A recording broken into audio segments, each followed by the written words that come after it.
Hello and welcome to this primary election debate for Democratic candidates for Arizona's Congressional District 1, representing parts of Scottsdale and Phoenix, Cave Creek, Carefree, Paradise Valley, and Fountain Hills. This debate is sponsored by Clean Elections, the state's nonpartisan voter education agency. My name is Steve Goldstein. And I'm Danielle Lerner, and we will be co-moderating today's debate. And we are sharing this debate as part of an effort to support democracy in Arizona through a partnership with the Citizens Clean Elections Commission, the Arizona Media Association, and Reister.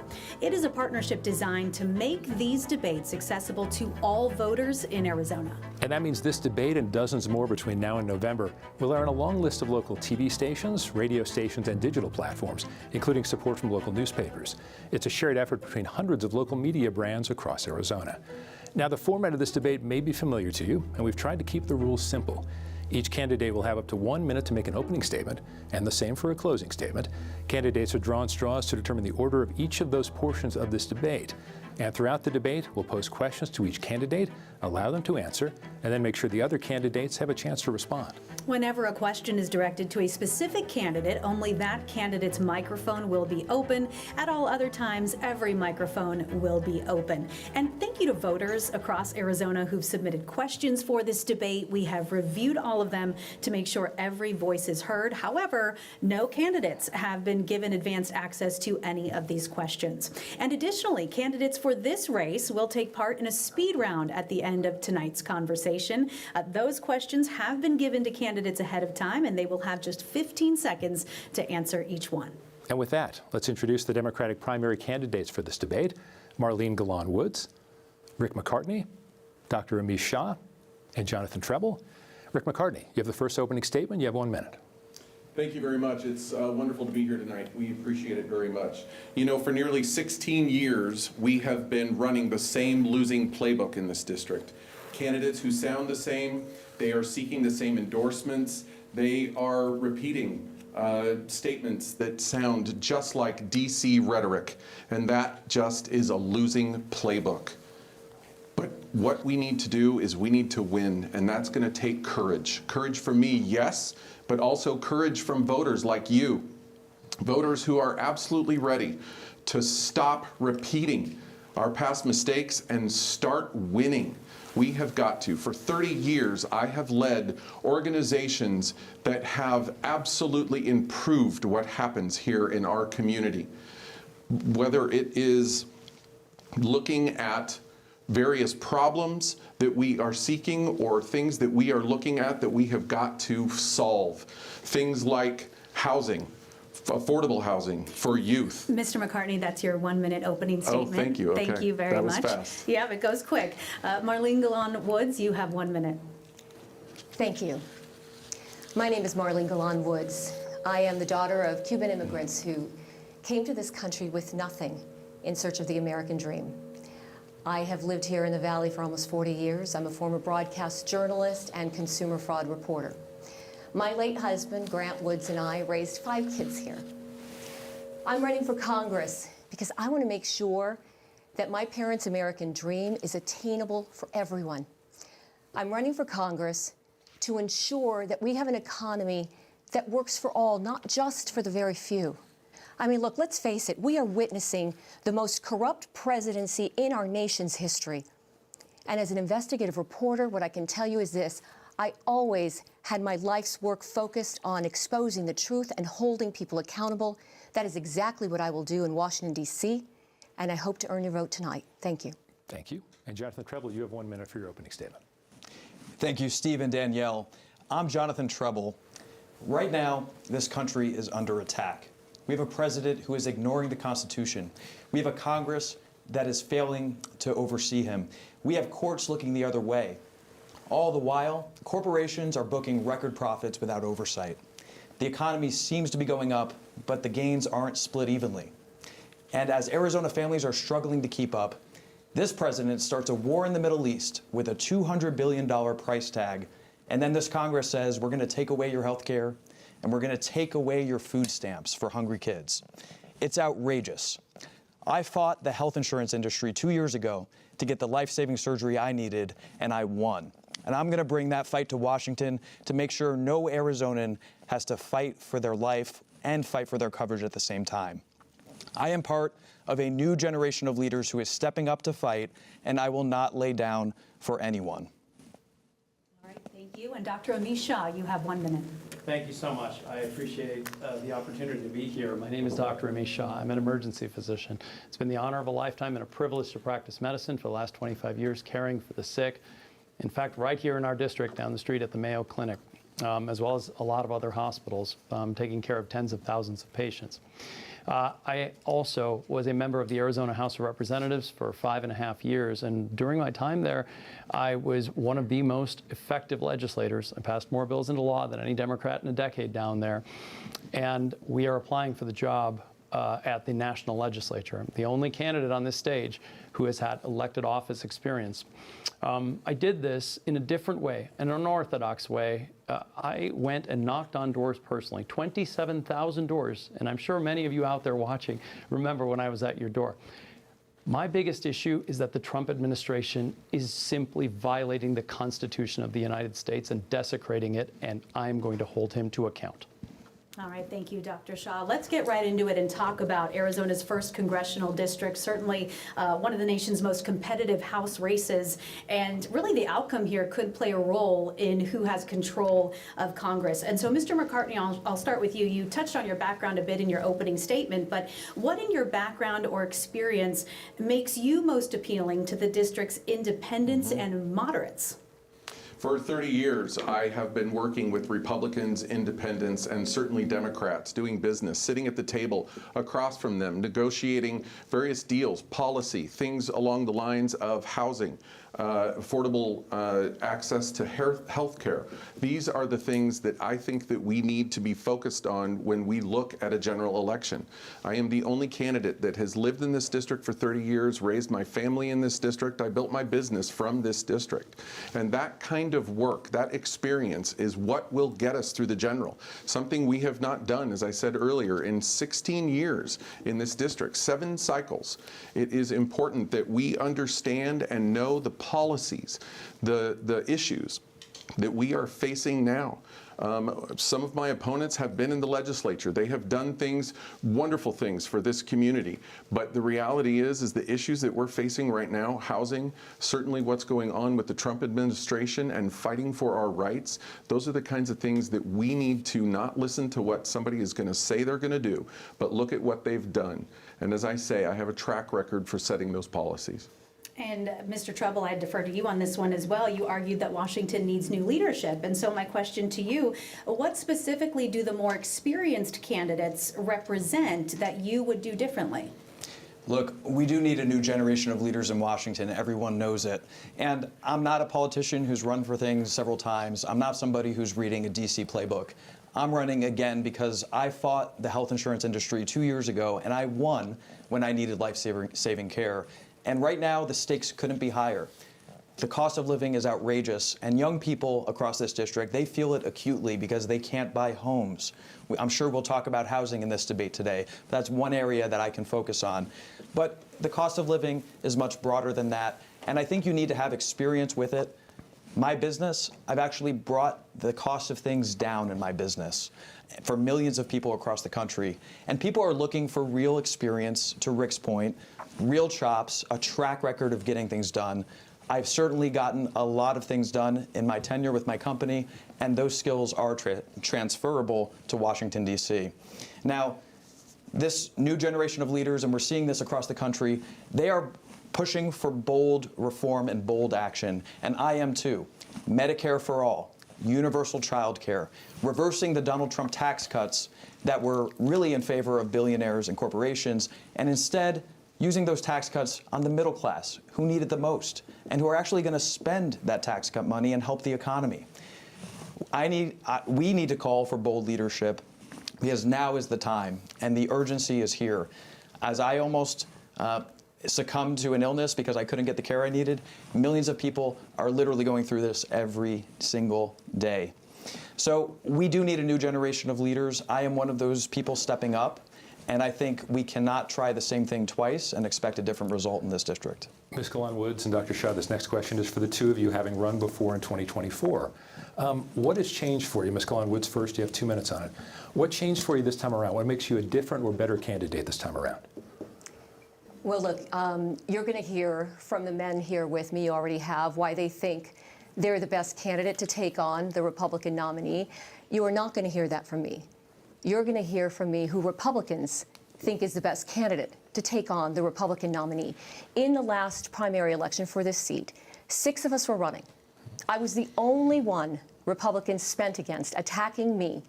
They didn't spend any money against Amish. Why? They were afraid of me, and they knew that they could beat him. Amish Shah is the only candidate in the country who lost his race, underperformed Kamala Harris, and is now running for re-election. Look, as a journalist, what I'm doing now is I am speaking to independents, I am speaking to Republicans, and I am speaking to Democrats all across the board. People are horrified by what they are seeing in this country, the corruption, the trampling of our Constitution. I have the endorsements of Secretary of State Adrian Fontes and Attorney General Chris Mace, both of whom are running for re-election. Their names are going to be on the ballot in November. They want my name on the ballot with them. Why? Because they trust that I will win, and they trust that I will take this fight on to Washington, D.C. Dr. Shah, you have 2 minutes. You can respond in part to that. I want to ask you, what makes you a different candidate or better candidate this time around? Well, thank you. I mean, first and foremost, I just want to say all of my time and all of my experience out there at the doors is why I am here, and because I wanted to speak to those people and understand their concerns. That is something I do that is a fundamental core of who I am and how I've conducted myself in politics. Listening to you, the voter out there, and understanding your concerns. They're telling me clearly what is at stake for them. What is at stake for them is, number one, first and foremost, the Trump administration and how they have been so morally depraved, how they have made life harder for ordinary Americans. And I'm talking specifically with regard to housing, affordability, health care in particular. And those are the issues on which they're hoping for somebody with experience and expertise. And I'm the only one up here to bring that to Washington, D.C. So I want to just make sure we're addressing the voters where they are. I've got 30 endorsements from Democrats, including the last 2 House minority leaders who worked with me, specifically Andres Cano and Lupe Contreras, because they worked with me and they saw how hard I worked and how effective I was at actually getting things done down there in the legislature. So we built a broad coalition of 30-plus Democrats who have endorsed me, but also 3 Republicans who served with me down there and said, you know what, we didn't always agree on priorities, but you served with integrity down there, and we respect that. Not to mention also the Arizona Independent Party. So we've built this broad coalition, and we continue to go out there and focus on the voter and center that person. I think that's what makes somebody a really, really great candidate. And inflation and affordability certainly top of mind for many voters going into these primaries on both sides of the political aisle. And so when it comes to, families struggling with groceries, child care costs, all of those issues, Ms. Galán-Woods, I'll start with you on this. Which federal policy do you think could have the greatest impact on lowering some of these everyday costs within the next couple of years? Look, as you mentioned, people are getting squeezed from every single corner, whether it's the grocery store, the gas station, the pharmacy, everywhere. I understand the struggle quite well. Look, as I mentioned, my parents were immigrants, and I didn't know it at the time as a child, but we grew up poor. There were many nights that we had white rice and fried eggs for dinner because we couldn't afford anything else. And by the way, that was when eggs were cheap. So I understand the struggle. Look, the first thing that we have to do once we win back the House of Representatives is rein in this chaotic tariff policy that this administration has foisted on us and the planet, for that matter. So that has to be step one. We, of course, have to win the House back so that we can do that. But we need to rein in the tariffs immediately, and then we need to tackle some other things. We need to tackle health care. We need to tackle housing. There are all sorts of issues that we need to do, but the first thing that we must do is rein in the tariff policy. Of course, bring back the subsidies to ACA premiums when we're talking about health care and Medicaid cuts and that kind of thing. First step is reining in tariffs.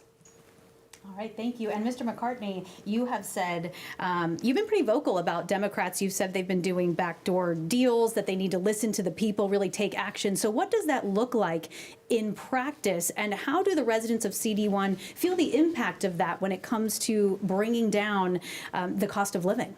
I think it comes down absolutely to the cost of living. And the first thing that we need to do, and as soon as we flip this House, is we need to repeal this big, ugly bill. This bill, as you know, took health insurance right out from underneath 400,000 plus people in Arizona, millions of people throughout this country.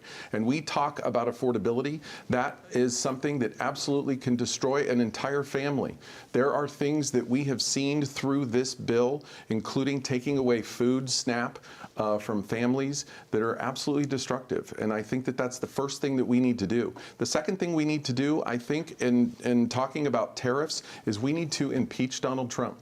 Donald Trump is playing a chess game on the resolute desk on tariffs, and it is something that we cannot pay attention to any longer. May I ask a quick follow-up to Sure. Mr. McCartney on that? That did not go so well for Democrats in the House in the past because Donald Trump was able to convince enough of the public that the Democrats had overshot. Is that really what you want to go into the House saying right away? I'm not necessarily going to work with the other side. I want to impeach this guy. I think that what we will find in this election when we flip this House is that we absolutely need to spend that time. It is time for us to hold power to account. We must. That is what we have gotten ourselves into here. I have said that Democrats have not taken enough action, as we just talked about. It is something that we have got to do. I have been doing town halls all over this community. I mean, we have done 28 town halls in 13 weeks, and we are taking every single question. There are no barriers, and the first thing that we talk about is what we need to do when we get to Washington. And when we talk about impeachment, we have had people stand up and say, is that really what we think we need to do? Do we want to pay the taxpayer? Do we want to spend the taxpayers' money on something that we haven't seen work before? I think we have to. If we don't, we are not doing our job as representatives. It's critical. 15 seconds on this. Dr. Shah, would you vote to impeach Donald Trump? I agree with Rick. Actually, he's saying the right thing. What he's saying is that we have to have some moral clarity here. Right is right and wrong is wrong. He has violated the United States Constitution on multiple occasions. I mean, I could just go through the trying to demote Mark Kelly, and that's in the text of the Constitution, that senators and representatives can say what they want. Jimmy Kimmel in the First Amendment, due process in the courts. All of this just keeps happening. And if we don't hold somebody to account, we're just saying it's okay to violate the supreme law of the land. And that's not right. Mr. Treble, yay or nay on impeachment? Donald Trump absolutely deserves to be impeached, and it will be one of the first things I believe we will do in the Democratic majority. But I think we also need to focus on the cost of living, and I'd love to answer that question too, because that is something that I know families are immediately struggling with. Sure, go ahead. 1 minute on cost of living. You know, my opponents will like to say that they can just roll back the clock on the big, beautiful bill and that everything will be okay, going back 2 years and take tariffs away. We need to go further than that, because 2 years ago, the cost of living still wasn't good for this district for families. So yes, we have to take tariffs off, but in healthcare, we need to go way further. Medicare for all will actually bring down costs tremendously for Arizona families. And for people that say we can't afford it, why are we paying $200 billion for a war in the Middle East, which could easily cover it for years? Medicare for all will bring costs down, and I actually believe we need universal child care, universal pre-K. I have friends in the district who are raising 2 boys at 2 and 4 years old, are paying $2,800 a month for daycare, more than the cost of their single-family home. That is outrageous, and that shows our values are out of whack. So universal child care is a great example of us going even further than turning the clock back 2 years. And real quick, I'd love all of your response to this next question. We can go about 30 seconds each to give everyone time. But when we talk about government programs, are there certain programs that you would be willing to reform, reduce, or even eliminate as a way to help control federal spending? And Ms. Galán-Woods, we can start with you and just kind of go down the row here. Let's recognize what this administration did with DOGE. They cost us $20 billion. It was supposed to be some sort of cost-cutting measure, but instead what they did is cost us more money and dismantle just about every department in our government. And so what I would say is that we need to take a scalpel to different programs, not a chainsaw. Donald Trump and his billionaire buddies would like you to believe that government doesn't work, and the way they're doing that is by ensuring that it can't. So they are taking things away from Social Security offices so that people can't get their checks. They have dismantled the Department of Education. I think that we need to stop saying things like it's time for us to tax the billionaires, and it is time for us to look at ways that we can think about things like health care instead of bombs. We also must look at our tax code. I think a lot of the things that we need to be messaging come down to these loopholes. Dr. Shah? I mean, there's a lot of things I would undo. I mean, first of all, he's trying to put a $1.8 billion slush fund out there for people who might have ransacked the Capitol. I mean, some of this stuff just is absurd on its face. The other thing that absolutely needs reform is ICE.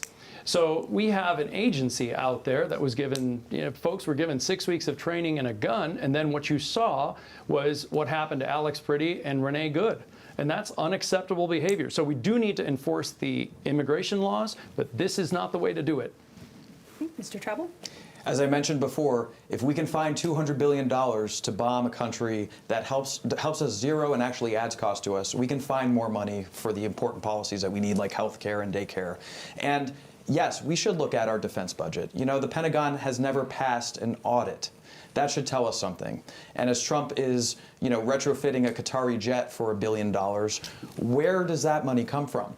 So yes, there are absolutely things, and I as a business owner have reshuffled budgets before to make sure that we get the right priorities straight. We can absolutely do that in Congress. We're going to get to housing in a minute, but I want to balance something with environmental needs and uses and employment and whatnot. Dr. Shah, let me start with you. 1 minute on this. Data centers have caused a lot of angst in Arizona and across the country, in part in Arizona because of the environmental impact, how much water, how much energy will be used. If you were in Congress, how hard would you fight against data centers if your constituents said, we don't want them here? You have to listen to the voters in the district, and they have made very clear that they do not appreciate that an entity would come in and then suddenly they would have to pay more in the face of the affordability crisis, pay more for electricity, and use a precious resource, our water, here where we're living in the desert. So you have to pay attention to what your voters want, and they're telling us this very, very clearly. Of course, we are going to see technology. We have become a technology hub, and I'm glad for it.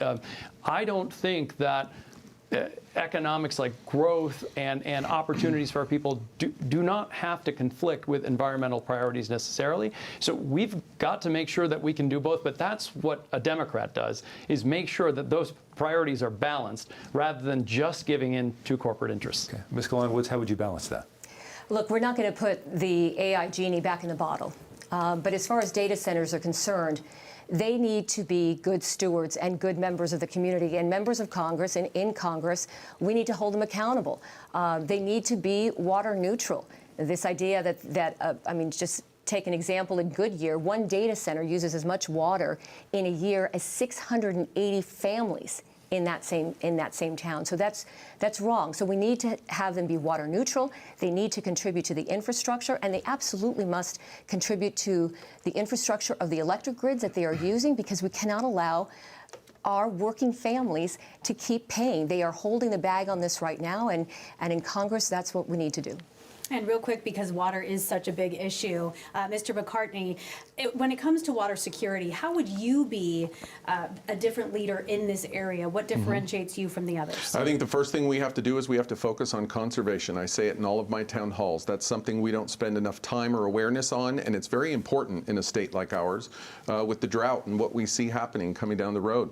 But the other thing we have to do is we have to look at different technologies. There are things that we've seen in the Middle East. There is a plant here in Carefree that's going to go online in about 9 months, and it's a reclamation plant that is due to serve in the grid about 30,000 homes on an annual basis. That's important. That's the city of Phoenix. I think on a federal level, we need to be focused on those same kinds of programs. I think when we think of desalination and working with San Diego and working with Mexico so that we can pull water from the Sea of Cortez, there are some ways for us to budget for that based on our use of the Colorado River water. Right now, we are definitely suffering. We do not have the upper hand with what's going on through these lawsuits with the 8 other states that are taking water from the Colorado River. So I think that we have got to work very hard as municipalities and the people of this state to fight. I think we're going to end up in lawsuits on this because the federal government is not getting enough done. Mr. Treble, real quick, about 30 seconds when it comes to water and water security. You know, water is incredibly important, and it is an existential crisis. You know, I have actually sat around a table with Senator Mark Kelly, a 4th-generation farmer, and with a tribal leader, as Mark has explained, with nuance, how the Colorado River negotiations and the drying up is going to affect us. And I really respect his leadership, and I've tried to dig in here too, and I've reached out to tribal leaders. You see, our tribes have senior water rights over other states. We need to bring them into negotiations, and we will all do better as Arizonans if they are shoulder to shoulder with us in those negotiations. So that's one thing we can do, is have a strong negotiator. We absolutely need a strong negotiator at the table for our Colorado River water. Of course, housing intertwined with all of these issues that we've already discussed. A little bit of breaking news here, I suppose. Earlier today, just hours ago, Congress did pass a bill aimed at lowering housing costs through a variety of measures. It's headed to President Trump's desk now. And so I'd love to get each of your reactions to that and to let us know, do you think that goes far enough, or how does that adjust your priorities in this area? Mr. Treble, we'll start with you.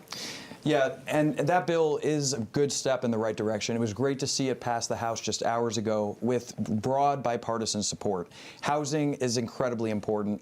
I have friends who are trying to be first-time home buyers. They feel like they are priced out. We need more bold action. I do not think it goes far enough. It did not expand LIHTC, low-income housing tax credits. It did not do anything for workforce housing. Those are 2 big misses in this bill because we need to do better. You know, rents here in Arizona have gone up over 50% in 5 years, and families are struggling with that expense, and a lot of people are being priced out of the housing market. All right, Mr. McCartney, your thoughts on the bill, and does it go far enough? No, I think it's a very good start. The Road to Housing bill is something that is focused on changing laws within different zones, zoning laws. It is also something that is going to work to help developers find great ways to build in areas that are close to transportation, which can really make a big difference. We've had an awful lot of zoning issues and things that have kept builders from being able to build good, solid properties. There are some things within this bill that are going to allow people to spend less on deposits for homes. There is another thing that I think is so important, and that's not allowing corporations to have the first stab at our neighborhoods. That is so impossible for us to be able, for young families to be able to get into these homes. And as you know, it is driving up costs. And so we have got to set regulation. This bill is a very good start. It really is. It's why it's a bipartisan bill. We saw it pass the Senate and now the House. And so it will get signed into law. And I'm a big believer that it'll help us a lot. Thank you. Ms. Galán-Woods, you have a minute to answer that question. Thank you. My parents, as I told you, came to this country with nothing. And by the time I was 14 years old, they were able to build a small home in Tampa, Florida, where my mother still lives.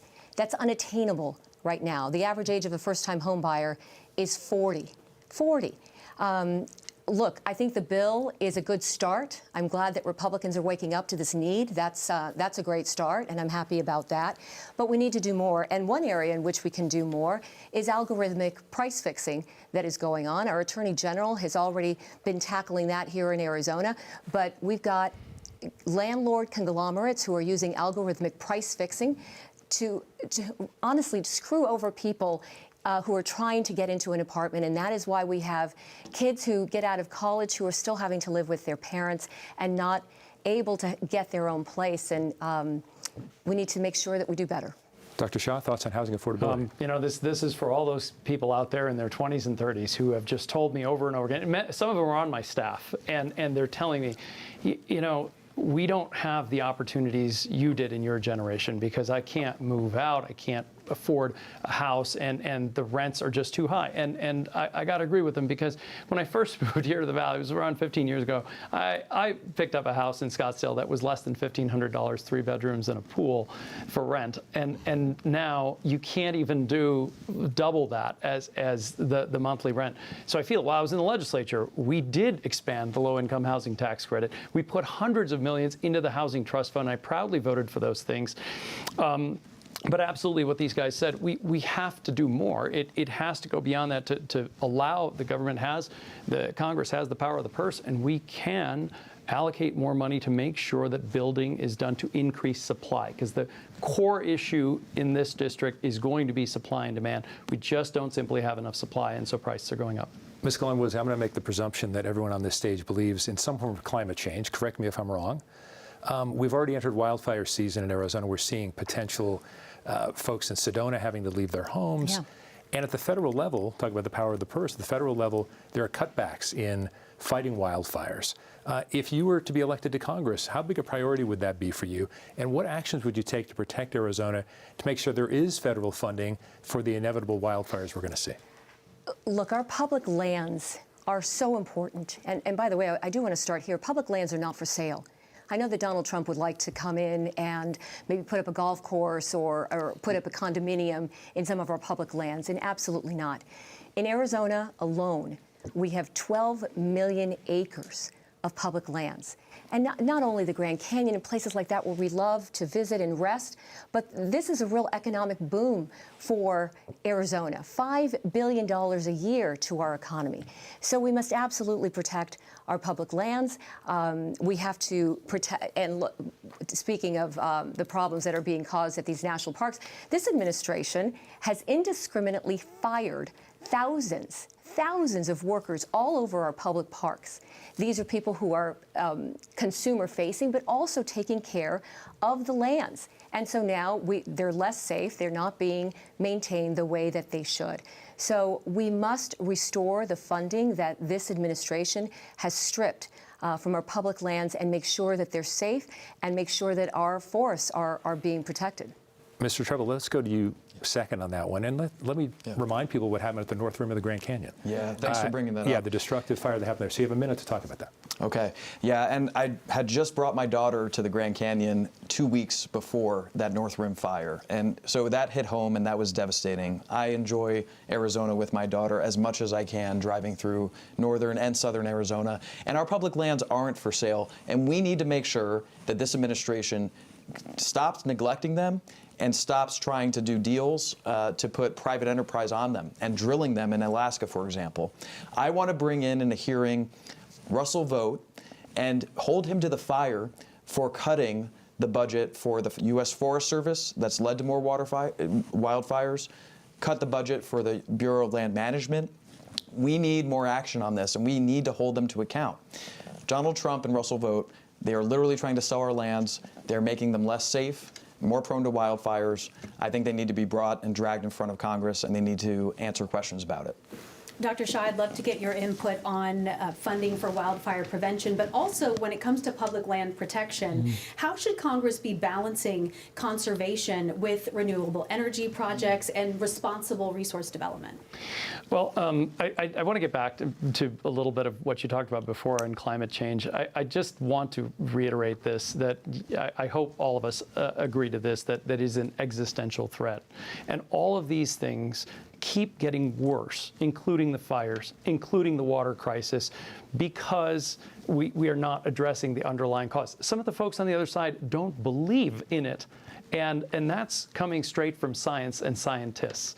It's why years and years ago, as a kid who was younger, looking at these two parties, I became a Democrat long time ago. And I think you've just got to say to yourself, if we don't address root causes, we're not getting to this. So absolutely, yes. While we were in the state legislature, again, took a lot of time to supplant all the monies that we use to do firefighting, wildlife firefighting all across the state. And the state legislature bore a lot of the responsibility. But yes, we could absolutely use federal help coming in to make sure that locally, our local folks are able to fight all those fires. Mr. McCartney, your thoughts on that? 1 minute.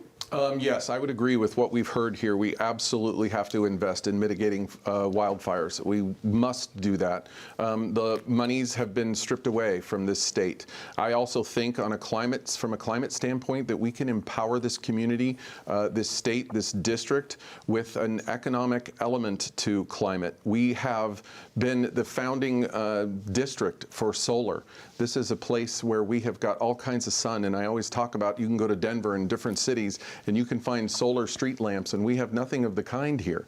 These are the kinds of things that I think we can do to build up this industry. I think building materials, including building with new, more sustainable materials. We're not seeing enough of that in this district.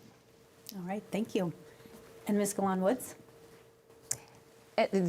Responding to what was the original question? Yeah, well, we had talked about wildfire prevention, but also that question about how Congress can balance renewable energy projects and responsible resource development. So here's another thing the Trump administration has done, the public land rule, which requires the Bureau of Land Management to consider conservation and development equally.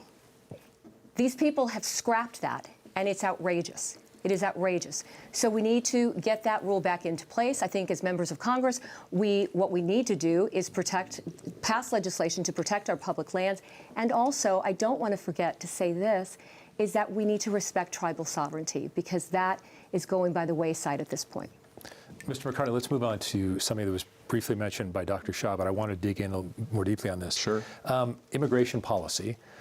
I want to make sure we get to a question about the deeper, what methods can be done. But let's talk about ICE for 1 minute. What ICE did in the interior of the country, and there were a number of people, really from all across the political spectrum, who were concerned about what ICE was doing that led to the deaths of multiple U.S. citizens. What would you do to rein in ICE? And let me ask it this way. What if there were people in your district who said, now, wait a second, I like some immigration enforcement. How do you balance with what the duties of immigration enforcement are with what people are not liking as much about what ICE does? I think they're two different subjects. I think we have to absolutely rip up ICE. What ICE is doing in our communities is fearful. It is absolutely against due process of law, and it is completely un-American. I think we need to defund it, and I think we need to focus on reforming what they are about. I sat in a hearing where I listened to family members who had told stories about their family members that were in detention centers, that were truly incarcerated. They were not detained, they were being incarcerated. We heard from those families and just the atrocities that were happening within those detention centers. But then after we heard from those families, we've heard from attorneys who said, I can't even get in touch with my client who is being detained. Then after that, judges are saying there is no process of law, let alone due process of law. So I think we absolutely have to rip up ICE. And then when it comes to our borders and immigration, yes, I think we do need strong borders. I think that strong borders and adhering to the laws at our borders is very important, but not with the cruelty and the unusual punishment that we're seeing where they're ripping up families. Mr. Treble, let me give you 1 minute on this. To balance out, if your constituents say, I'm offended by ICE, but I want immigration enforcement, where do you find the balance? Look, we need to have strong borders, especially to stop the flow of fentanyl into this state and this country. It's a crisis. But we also need to have an effective and a decent immigration policy. And ICE has broken so many laws. They have disrespected so many people in the community. I don't think that they have a big job in our country. I think we can put restrictions on ICE to make them go after what they said they would, the worst of the worst criminals, not peaceful members of our community. We all know the story of them apprehending a mother walking a child to kindergarten here in Arizona and throwing her in an unmarked van. That's not something that should sit well with anybody. I don't care if you're a Democrat, Independent, or Republican. They are going after peaceful people in our communities, and that needs to stop. So we in Congress, we can attach strong restrictions on ICE. No more face masks. Respect the rule of law. We need more training. And they can't go into people's homes without warrants. That is abhorrent. So that's what I would do. I would attach strong restrictions to ICE and realize that they have a better job at our border and going after the worst of the worst. Dr. Shah, along these same lines, if Congress could pass just one immigration reform bill in the next 2 years, what should it be? Well, Americans want an immigration system that is humane, that is orderly, that is fair, And I'm sorry, that's not what this administration is doing at all. I have worked in the ER for quite some time, and I have seen personally people who lost their lives because of fentanyl, have had to pronounce them dead. And it's a tough thing to go in and talk to their family members and tell them that an entire life with a lot of promise has been snuffed out because of it. That's why we need to enforce that border and stop the trafficking of fentanyl and these drugs that are coming in. And yes, any of the crime that's coming across. That's got to be the priority that we put forward, because that's what Arizonans have told us resoundingly again and again. So, then if we can just do also the legal part of this and smooth it out, because there's a backlog there, a pathway forward for DACA folks, as well as a guest worker program that used to work in this state, and make sure that we had a policy that helped our business community and our consumers. All right, thank you, Dr. Shah. And Ms. Galán-Woods, I want to make sure that we hear from you on this. So 1 minute, what would be your priority when it comes to immigration reform, and what specific steps would you take to get there? Look, let's remember what Donald Trump said. Donald Trump said he was going to remove the worst of the worst. He continues to tell that lie on a daily basis. Republicans allow him to tell that lie on a daily basis. I take this quite personally. My late husband and I adopted a baby from Guatemala 22 years ago. She's a student at the U of A, and she has to carry a copy of her passport in her bag at school because it's okay to racially profile people in this country now. It's sick. It is sick what's going on. We need to pass comprehension immigration reform. We need to secure, I'm all for securing borders. I am all for humane immigration reform. The one thing, we need to have dreamers have a pathway to citizenship. They are in danger as we speak right now because of what this administration is doing to the system where dreamers are concerned. They would like to ship off people who have been here since they were 5 years old to a country that they don't know. And that is inhumane, it's wrong, and we need grown-ups in the room to pass comprehensive immigration reform. If I could respond to that, please. 30 seconds. 30 seconds. You know, Marlene, I understand what you're saying. I'm raising a biracial daughter as well. And I don't want her to have a passport or documentation on her. But I clearly remember you standing behind Jan Brewer in 2010, cheering her on. You were happy she had won. This was 6 months after she signed SB 1070 into law, the most racist law in our state's and potentially our country's history. So saying that about immigration today, you helped start this problem that we're in right now. That is simply not true. And so here's what I will tell you. My late husband and I could not have been more vocal opposing 1070. We could not, and listen, pick up an Arizona Republic from that time and you will see it. It was reported on. And excuse me, I'm speaking. Let her finish. And those are the facts. The fact of the matter is that we were the most vocal folks. I heard him shouting on the phone to her about 1070. The idea that I would support policy that would racially profile anyone is a cynical political attack from a politician. Okay, we have very little time left. I want to have a 30-second response from each of you. Dr. Shah, let me start with you. We're seeing in Maricopa County right now fights over elections. We're seeing the recorder fight with the Board of Supervisors. Beyond election law, what would you, as a member of Congress, do to help restore trust to those voters who are wondering what's going on with our system, even if they don't have any real cause to? We've heard from the other side. First of all, Americans want a free and fair system that allows them to vote. We have heard from the other side here in this state all kinds of absurd claims that have no basis in fact. I dealt with that at the legislature again and again. We are the state with the cyber ninjas, and we had fake electors here that I'm glad are being prosecuted. At least I think are being prosecuted. We have to be the ones to say we want free and fair elections to allow you to vote, and are not the ones who are questioning the results after they're done. Okay, Mr. McCartney, 30 seconds, but there are still a lot of people, even if it's been proven wrong by judges and whatnot, who still are wondering about things. How do you help restore trust? What's the first step you take? Look, I went to Washington, D.C., and I met with members of Congress when they were doing the district redistricting in California, because I was very concerned that the redistricting, when we saw it in Texas and then in California, that it was going to just start this wildfire around this country. And I went and I talked to them, and they convinced me that what they were doing in California was really based on what we do right here in Arizona.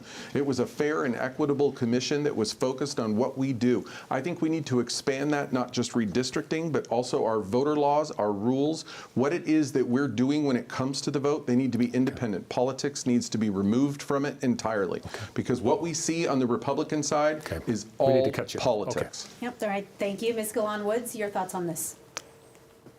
First of all, we all believe that only American citizens should vote.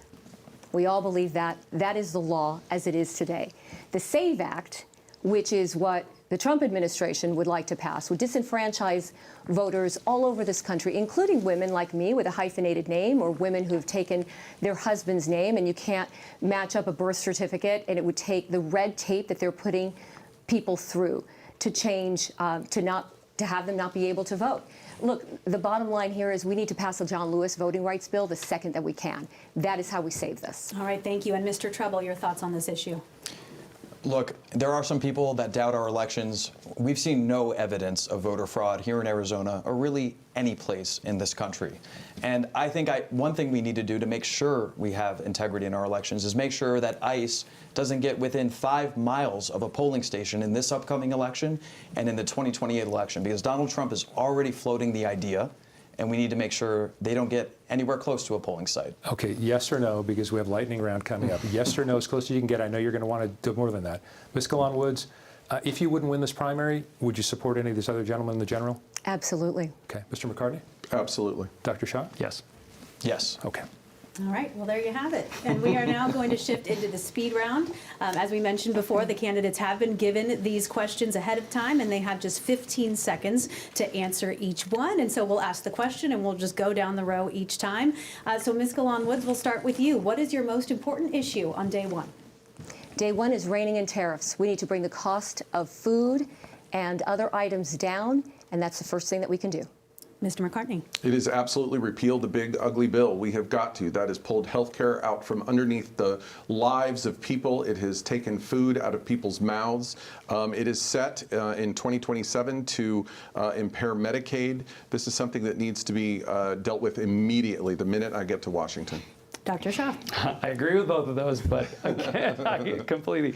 But the attacks on the Constitution of the United States and the Bill of Rights by the Trump administration and its multiple violations have to be the reason we go down there. We're trying to save the entire system itself. We won't be able to get to some of these other issues if we can't save the basic system.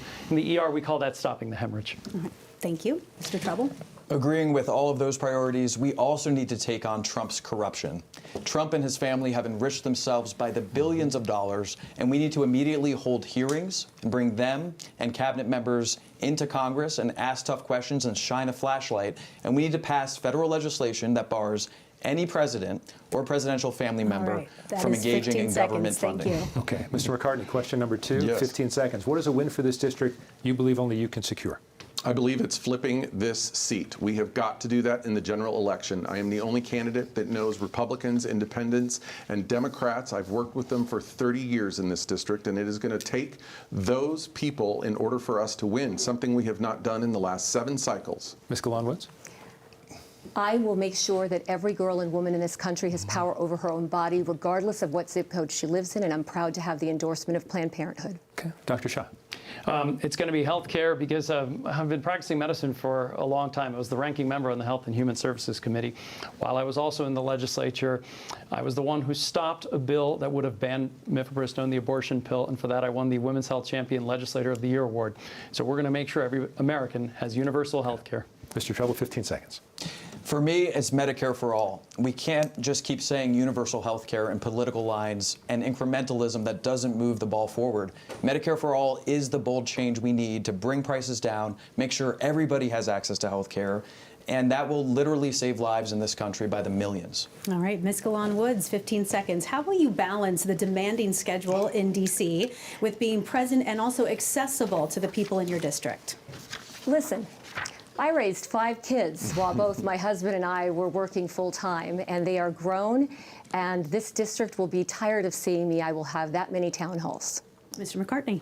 Yeah, I mean, one of the things that I've done since April 8th is 28 town halls in just a few weeks. I think coming back and forth every single weekend and doing those town halls, setting them up, taking questions. I have committed to the people that we've been talking to, thousands of people through my town halls, that we will be back to do this because that's what representation is all about in this district. Dr. Shah. Over the last 9 years or so, I've been knocking 27,000 doors, serving in the legislature, as well as working in the emergency department.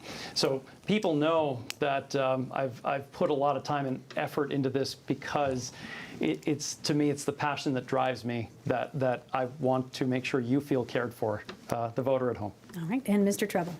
I'm raising a young daughter in this district, so you better believe I'll be on the first flight home on Thursday to spend time with her and to spend time with constituents here, holding town halls, having meetings.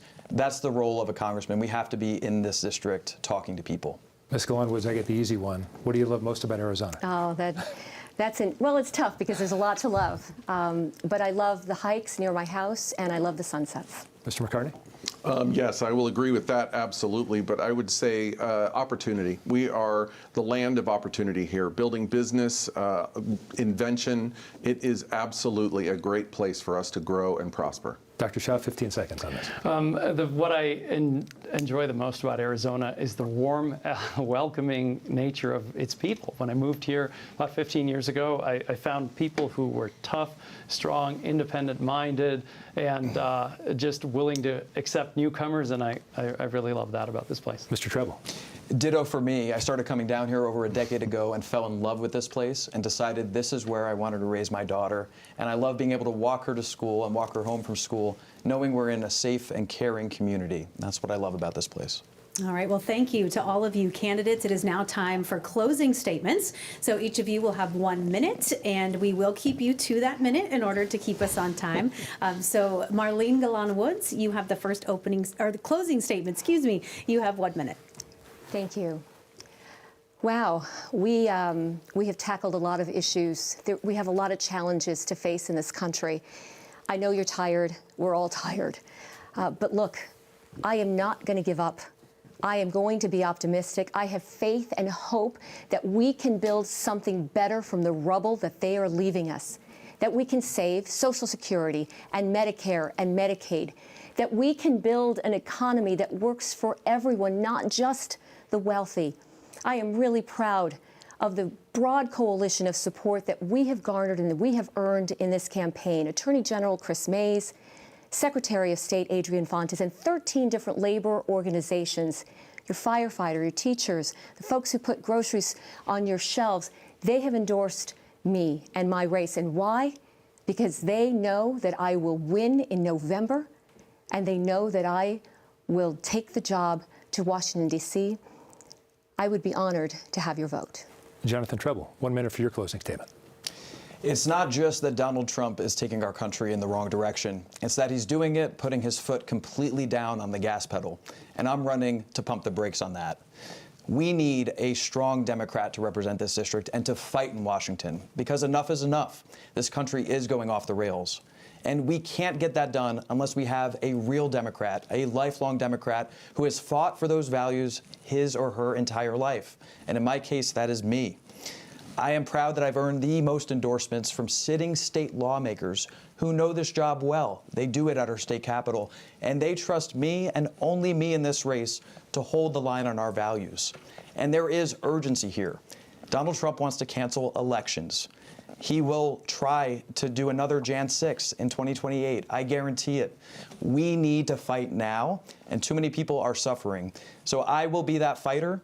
I look forward to earning your vote in this election and representing you in Washington. Dr. Amish Shah, you have 1 minute for your closing statement. Thank you. Thank you so much for listening to this. I love these things. They're an exercise in democracy. And I hope you found a candidate here that really resonates with you. I hope it's me. I hope to earn your vote. I am the only candidate up here who has been elected to office in the state of Arizona. And while I was down there, I was very effective. And you can talk to some of the people that are down there at the state legislature, and they will tell you that we got it done.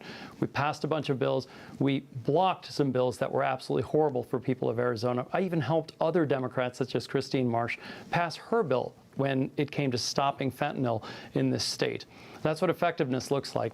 I've been at your doors for a reason, because I want to do democracy differently. I want to hear directly from you. All those people have my personal cell phone number, and I will happily speak to you on the phone if you have any questions about me, about our policies after this debate. And I hope to bring that policy expertise on health care, on economics, and specifically about stopping those constitutional violations to Washington, D.C. And Rick McCartney, you have 1 minute for your closing Thank you statement. very much. Thank you to all of my opponents for this tonight. I think these debates are quite important. You know, as I said, I have been talking to the people of this district, knocking on doors as well, Amish, and it is very clear that the people of this district want a fresh face. They want somebody that has deep roots in this district. I have said that I have lived in this district for 30 years, raised my family in this district, but I have also worked with nonprofit organizations and done a lot of the work on housing and health care, and really changed policy for the better, if I can say, for the people of a district like this. It is a great district. It is very opportune, and I think that if we have somebody that understands how to connect hospitals with healthcare companies, works with innovative companies, tech companies, and has done stuff to uplift business, we can take that to Washington, D.C. It's not the other way around. Washington, D.C. doesn't need to come here. We need to take this amazing district to Washington, D.C., and I would like to be that candidate. Okay. Tonight, I humbly ask you to vote for me and help me in this fight. All right, terrific. Thank you all for being here very much. And that's all the time we have for this primary debate with Democratic candidates for Arizona's Congressional District 1. On behalf of our partners at Clean Elections, the Arizona Media Association, Reister, and Sneaky Big Studios, thanks for joining us.